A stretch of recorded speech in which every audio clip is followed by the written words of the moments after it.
Hi, my name is Sarah Turner, and today I'm going to be talking about technology's effect on human capabilities. Here is a brief outline about what this presentation will include. We will begin with an introduction, then go over some relevant terms, some background information, the impact of computing on human capabilities, some research, an interview, and some advancements in the making. We will end with a short summary of the presentation. To begin, here's a few key things we will focus on today. I will speak about the types of technology in place to help people with disabilities, why these technological advances are significant, and what the future of technology has to offer people with disabilities. Here are a few key terms that may be helpful to know throughout the presentation. First, mental retardation is a developmental disorder characterized in varying degrees by a subnormal ability to learn, a substantially low IQ, and impaired social adjustment. Handicapped means to be physically or mentally disabled. Advancement is an act of moving forward, and bioink is a mixture of biodegradable gel and actual human cells.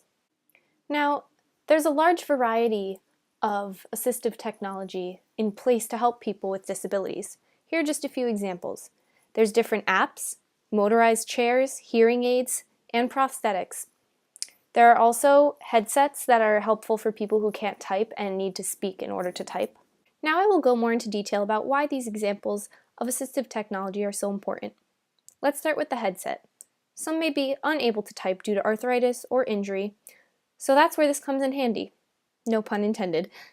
People can actually speak hands-free and then have those words typed out onto their device. Then there's the electric wheelchair. Over time, people may develop weak bones or injure themselves. Electric wheelchairs make it easier to maneuver in homes and outdoors without stressing themselves. There are also many different apps. For example, someone with a mental disorder may use an app that helps them communicate. The app on the right is a perfect example of this. This app allows you to press buttons that show a picture and project a voice for others to hear. Personally, I think that all of these forms of technology are very important because they help people socialize, they help people with mobilization, communication, their well-being is helped, and it helps them complete everyday life tasks. After some research, I learned that not everyone is in favor of electric wheelchairs. New York Daily News wrote an article about this controversy and used words like scam. Dr. Barbara Messenger Rapport said patients have been brainwashed by the scooter store. And Congress argues that they're wasting taxpayers' money. For more information on this, please visit the link underlined in this presentation. After some more research, I found that there's a trend between phone usage and age. This alarmed me because it made me realize that people who are older than age 65 really don't use phones that much and probably wouldn't benefit from some of the previously mentioned assistive devices, like apps, or even simply texting for people who may be mute. This worries me that only younger age groups are being focused on primarily when really everyone should be equally taken care of. This is important to keep in mind when we develop future ideas. I interviewed my roommate to get another opinion about technology's involvement in people's lives. Here's my short video. Do you think that computers and technology have enhanced the capabilities of disabled people? Yes, I definitely do. Before technology, it was a lot harder for people to be able to communicate and socialize with non-disabled people. And now it's just a lot easier for them to be able to connect with others. Do you know anyone with a disability who has experienced more ease in life with technology? Yes, I have 3 cousins on either side of my family that are severely autistic. My one cousin, he has this bike that allows him to move around. He also has a computer with pictures of all of us, and he'll learn who we are by just touching, and they say what our name is. Let's go. It's time for school. I have to go to the bathroom. I want a drink. Water, please. I'm angry. I don't like this. I'm hungry. I want a meal. Sandwich, please. Now I will talk a little bit more about what the future of technology has to offer.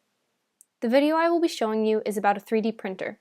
This is a big advancement for both the medical and technological world, and it's still in process but offers amazing opportunities.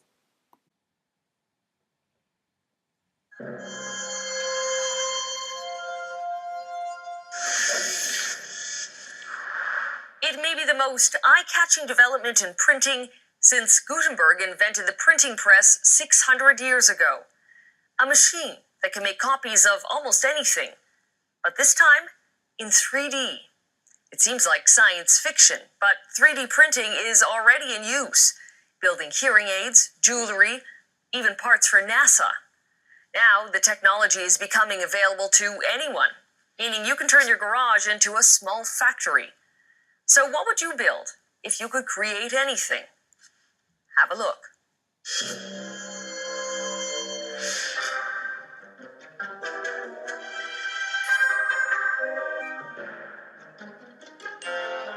What you're watching is an ear being printed. Layer upon layer, tiny droplets are deposited, building up the structure. So this is someone's ear. This would be printed to be someone's ear. Oh my goodness. The project is a type of 3D printing called bioprinting, led by Dr. Anthony Atala at the Wake Forest Institute for Regenerative Medicine in North Carolina. Same technology you have at your very own home, but instead of printing sheets of paper with ink, you're actually printing tissues with cells. The premise is simple. Send a scanned image of a body part to the printer, and the machine starts building. Ears, noses, fingers. Dr. Atala's goal is to transplant the parts directly into patients. So we're actually testing a lot of these structures right now experimentally. The way it works is the cells are able to anchor onto the scaffold. They start making new tissue, and as that starts to happen, this scaffold goes away. An ear takes between 4 to 6 hours to make, printed with what's called bioink, a mixture of biodegradable gel and actual human cells. One of the big advantages of these technologies is that you are using the patient's own cells. And by doing so, really, you avoid the major problem of rejection. Dr. Atala has specialized in regenerative medicine since 1990. But it wasn't until this TED Talk 2 years ago that the promise of building body parts caught fire. The video goes on to show a printer actually printing a kidney that could be used as an organ for a patient instead of a donor organ. If you'd like to watch more of the video, you can use the link on the screen. The portion that I showed you, though, is important because it shows how far technology has come and how it can benefit people in huge ways. People who are missing a body part will actually be able to, in a way, regenerate another one of their own. Now I'm just going to give a brief summary of what we went over in this presentation. We started out with the different types of technology in place to help people with disabilities. This could count as the electric wheelchairs, the headset, apps, and then we went over why these technological advances are so significant, for reasons like they help with communication or mobilization. Finally, we went over what the future of technology has to offer people with disabilities, and mainly focused on the 3D printer. I would like to conclude with the link to my website where you can find more detailed information on the subjects I talked about today. When you get to the page, just click the link that says Learn More, click here, and there you will find links to many other pages which I will show you quickly. Here we are on the home page. Like I said, if you just scroll down, you'll find a link that says Learn More, click here. Once you click here, it'll bring you to this page where you'll see an introduction, conclusion, and here's the body. And there will be 3 different links here, each with different information. You can look at those yourself, and then at the end there's a sources page, and you just click that link.